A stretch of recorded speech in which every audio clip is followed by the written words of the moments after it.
تربت سمیت مختلف علاقوں میں عید الاضحیٰ مذہبی جوش و جذبے، عقیدت اور احترام کے ساتھ منائی گئی۔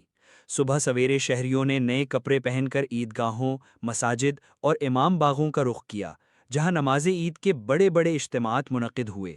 علماء کرام نے عید الاضحیٰ کی فضیلت، سنت ابراہیمی علیہ السلام اور قربانی کی اہمیت پر روشنی ڈالی۔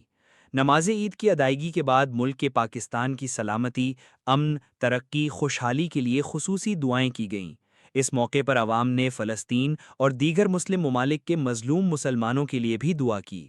نماز عید کے بعد لوگوں نے ایک دوسرے کو گلے لگا کر عید کی مبارکباد دی، جبکہ بچوں میں عیدی تقسیم کی گئی، جس سے بچوں کے چہروں پر خوشی دیدنی تھی۔ عید نماز کے بعد شہریوں نے سنت ابراہیمی علیہ السلام پر عمل کرتے ہوئے جانوروں کی قربانی کا سلسلہ شروع کر دیا۔ گھروں، گلی محلوں اور مخصوص مقامات پر قربانی کے جانور ذبح کیے گئے، جبکہ غریب اور مستحق خاندانوں میں گوشت تقسیم کرنے کا سلسلہ بھی جاری رہا۔